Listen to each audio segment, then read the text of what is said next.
Assalamualaikum warahmatullahi wabarakatuh. Alhamdulillahirobbilalamin. Wassalatu wassalamu ala asrofil anbiya'i wal mursalin wa ala alihi washabihi ajmain amma ba'du.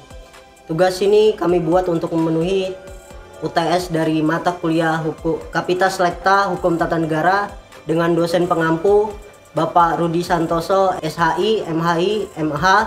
Di sini kami dari kelompok 4 yang beranggotakan saya sendiri Budi Pangestu, Chandra Hariwibowo, Bintang Satrio, dan Bagas Ferdiansyah. Dengan judul makalah kami yaitu bentuk negara dan sistem pemerintahannya.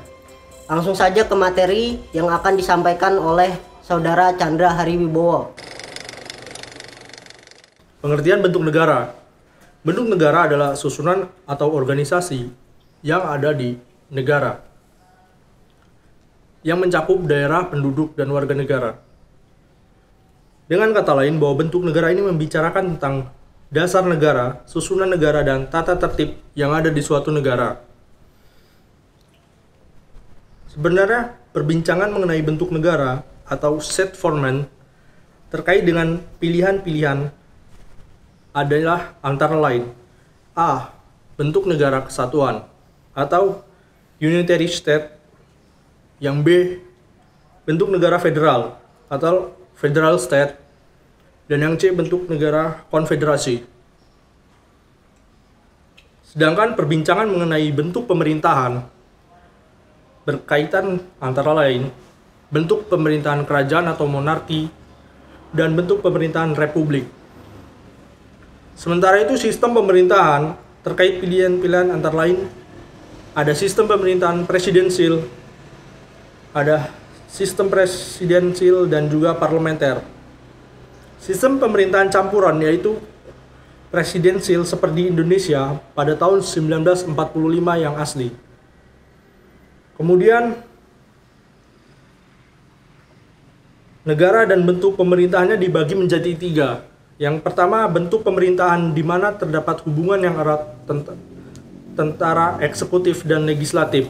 Yang kedua, bentuk pemerintahan di mana ada pemisahan yang tegas antara legislatif, eksekutif, dan yudikatif.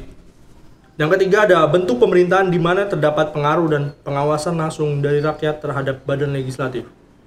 Sekian dan akan dilanjutkan oleh Saudara Bagas. B. Macam-macam bentuk negara. 1. Negara kesatuan.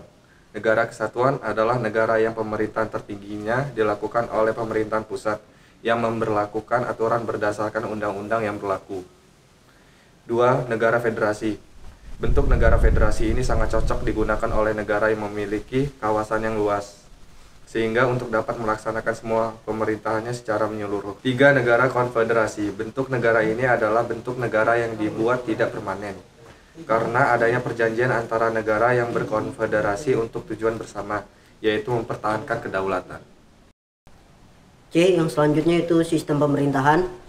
Sistem pemerintahan merupakan suatu sistem sebagai alat untuk mengatur jalannya pemerintahan sesuai dengan kondisi negara dengan tujuan menjaga kestabilan negara. Yang selanjutnya itu yang D. Macam-macam sistem pemerintahan. Yang pertama yaitu sistem pemerintahan parlementer. Yang kedua, sistem pemerintahan presidensil.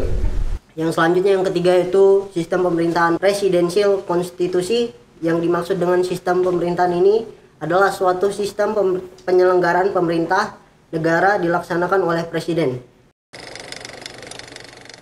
Baiklah, sekian pemaparan materi dari kelompok kami. Apabila ada kurang dan kami mohon maaf. Wabillahi taufik wal hidayah. Wassalamualaikum warahmatullahi wabarakatuh.